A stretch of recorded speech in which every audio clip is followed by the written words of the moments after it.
जय माता दी दोस्तों, आप सभी को शारदीय नवरात्रि की हार्दिक बधाई। माता रानी का आगमन हो चुका है। हमें नवरात्रि की पूजा के लिए कौन कौन सी सामग्री लगेगी फ्रेंड्स, आज हम इस वीडियो में यही जानेंगे। तो आज मैं आपको नवरात्रि की संपूर्ण पूजा सामग्री बताऊंगी।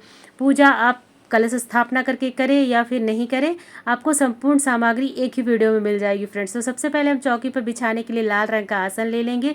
तो माता रानी के लिए हमें लाल रंग का आसन लेना है। लाल रंग माता रानी का बहुत ही प्रिय है। उसके बाद आपके पास जो भी स्वरूप हो, माता रानी का जो भी स्वरूप हो, फोटो हो, मूर्ति हो, जो स्वरूप हो आप वही ले लीजिए पूजा करने के लिए। मेरे पास देखिए जिसमें 9 स्वरूप माता के बने हुए हैं, तो मैंने यही फ़ोटो लिया है। इस तरह की अगर आप फ़ोटो लेते हैं तो बहुत अच्छा है। माता के 9 रूपों की पूजा आप प्रतिदिन कर सकते हैं सुबह शाम फ्रेंड। उसके बाद हमें गणेश जी की मूर्ति लेनी है।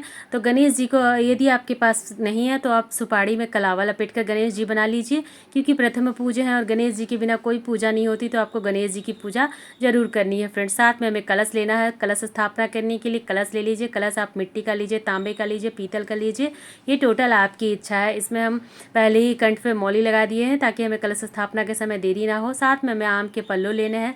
तो आप इस तरह का अगर बंच लेते हैं तो 9 दिनों तक आपका आम का पल्लू जो है बहुत ही हरा रहेगा। विसर्जन तक भी आम की पत्तियां मुरझाएंगी नहीं और बहुत ही खूबसूरत माँ का कलश लगेगा। तो आप इस तरह से पूरा आम का बंच ले लीजिए। पत्ते मिले तो भी ले लीजिए, आम के, अशोक के पत्ते, पान के पत्ते आप कलश स्थापना के लिए ले सकते हैं। साथ में हमें नारियल लेना है। तो आप एक जटे वाला नारियल लीजिए, अच्छे से बजा के देख लीजिए इसमें पानी है कि नहीं है। और इसके बाद हम कल जब ज्वारे बोना है, तो यदि आप ज्वारे बोलेंगे तो आपको मिट्टी का एक पात्र लगेगा जिसे हम ज्वारे उगाएंगे। ज्वारे उगाने के लिए आप थोड़ी बालू वाली मिट्टी लीजिए, जो बहुत चिपचिपी ना हो। भुरभुरी मिट्टी होने से आपके ज्वारे बहुत ही अच्छे उगेंगे। तो यहाँ पर मैंने जो रेतीली मिट्टी होती है ना, जो सेंट वाली मिट्टी, वो ली है। बालू वाली मिट्टी लीजिए, बहुत ही अच्छी रेत जमेगी। अगर आप अखंड जोत जलाते हैं तो आपको इस तरह का एक चिमटे चाहिए, और अखंड जोत के लिए बड़ी सी हमें बाती चाहिए लगानी है। तो इस तरह का हम दीपक लेंगे। तो ऐसे आपको चाहिए जो अखंड जोत आप जला सके। इसके साथ ही फ्रेंड्स हमें जो सामग्री चाहिए वो है हमारे लिए माता की श्रृंगार की सामग्री। तो माता को टोटल 16 श्रृंगार की सामग्री लगती है। आप 5 ले, 10 ले, 11 ले, कम से कम 5 श्रृंगार की सामग्री तो आप ज़रूर ले फ्रेंड्स। तो यहाँ पर हमने श्रृंगार की सामग्री ली है। इसमें बिंदी, सिंदूर, माता के लिए मेहंदी, नेल पॉलिश, जो भी चीज़ें हम श्रृंगार में यूज़ करते हैं वो सभी चीज़ें हमने माता के लिए श्रृंगार की सामग्री में रखी है। तो इतनी श्रृंगार की सामग्री पर्याप्त होगी। आप चाहे तो वस्त्र भी ले सकते हैं। 9 दिन हमें हवन करना होता है, तो हवन करने के लिए हम धूप लेंगे, धूप की सामग्री ले लेंगे। सामग्री बनाकर आप एक दिन ही रख लीजिए। आपको प्रतिदिन हवन करना होता है हमें छोटा, उसके लिए हम ले लेंगे। साथ में हमें जौ लेना है, ज्वारे उगाने हैं, उसके लिए हमें जौ चाहिए होगा। तो जितनी बड़ी आपकी ज्वारे की मिट्टी हो और जितना बड़ा आपको ज्वारा उगाना हो उसके अनुसार से आप जौ ले सकते हैं। मैंने यहाँ पर करीब 150 ग्राम जौ लिया है, मतलब छोटी बर्तन है तो छोटा ही ज्वारा लगेगा। साथ में हम अखंड जोत जलाएंगे तो उसके लिए तिल का तेल या फिर घी ले लेंगे। तो आपकी जो इच्छा हो आप ले सकते हैं। तिल का तेल लीजिए, घी लीजिए, टोटल आपकी इच्छा है फ्रेंड्स।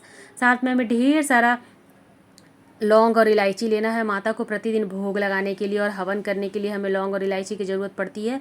तो इस तरह से हम बहुत ढेर सारा लौंग और इलायची ले लेंगे। एक साथ सभी सामग्री हम इकट्ठा कर लेंगे तो पूजा के समय में हमें किसी भी तरह की बाधा या देरी नहीं होगी। इस तरह से मैंने आपको जितनी सामग्री 9 दिन में आपको लगेगी, मैंने आपको वहाँ पर वही दिखाया है।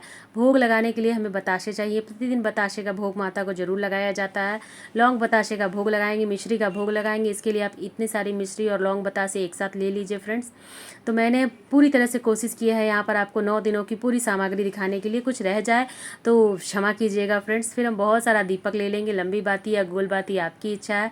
बहुत सारा रुई लगेगा हमें, जो 9 दिनों तक सुबह शाम दीपक जलाना होगा। साथ में हम कपूर ले लेंगे, पूरा 1 पैकेट कपूर चाहिए हमें, क्योंकि आरती करने के लिए प्लस आपको हवन करने के लिए लगेगी सुबह शाम। तो आप इस तरह से कपूर ले लीजिए। तो बहुत सारा सामग्री जो है मैंने यहाँ पर बहुत सारी, मतलब टोटल सामग्री आपको दिखाई है। इसके अलावा भी कुछ सामग्री कम या ज़्यादा हो सकती है फ्रेंड्स। इसके बाद देखिए हम यहाँ पर 9 लेंगे सुपारी।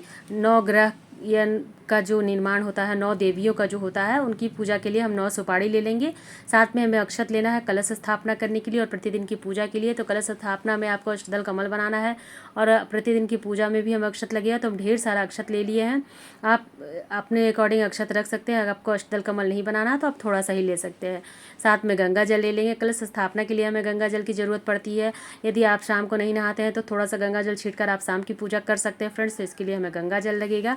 तो गंगा जल जल आप अपने अकॉर्डिंग रख सकते हैं, कम या ज़्यादा, इसमें नहीं है कि आपको इतना ही लेना है। फिर हम थाली सजा लेते हैं। थाली में हमें देखिए कौन कौन सी सामग्री रखनी है फ्रेंड्स। तो सबसे पहले हमें 2 चुन्नी लेनी है, एक माता रानी के लिए और एक नारियल में कलश में लगाने के लिए। कलश स्थापना के वक्त हम नारियल के ऊपर लगाएंगे, तो उसमें हम उसके लिए हमें चाहिए, तो हम यहाँ पर 2 चुन्नी लिए हैं, एक माता रानी के लिए और एक नारियल के लिए। फिर हम सिंदूर लेंगे। प्रतिदिन हम माता को जो पूजा करेंगे श्रृंगार की सामग्री में से नहीं उठाएंगे, अलग से सिंदूर की डिबिया हम ले लिए हैं। साथ में चंदन लेंगे, तो गणेश जी को चंदन का टीका लगाएंगे। कलश में भी हमें टीका लगाना होगा। आरती करने के लिए हम एक अलग से घी का दीपक ले लेंगे। कुमकुम लेंगे चंदन टीका करने के लिए, रोरी जिसे बोलते हैं, इससे भी माता को टीका किया जाता है। साथ में हम वस्त्र समर्पित करने के लिए कलावा ले लेंगे फ्रेंड्स। तो यहाँ पर आपको कलावा लेना है, आप वस्त्र भी ले सकते हैं अपने अनुसार प्रतिदिन के लिए। एक जनेऊ लेंगे हम गणेश जी के लिए, जो कि कलश स्थापना के दिन जरूरत पड़ती है। एक हमें धूप लेना है, धूप भी आप 9 दिन के लिए अपने अकॉर्डिंग ले सकते हैं, सुबह शाम धूप जलाना होता है।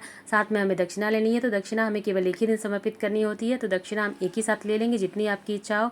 कलश में डालने के लिए एक नारियल, 1 रुपये का सिक्का, लौंग, सुपारी, इलायची और थोड़े से अक्षत और फूल लेकर हम अलग कर लेंगे, ताकि कलश स्थापना के समय में हमें देरी ना हो। तो इतनी सारी सामग्री हम ले लेंगे कलश स्थापना के लिए। साथ में एक माचिस लेना है, दीपक जलाने के लिए, धूप जलाने के लिए, इन सभी चीज़ों के लिए हमें पूजा के स्थल पर ही माचिस रखना होता है, क्योंकि पूजा के वक्त बार बार उठना अच्छा नहीं होता है।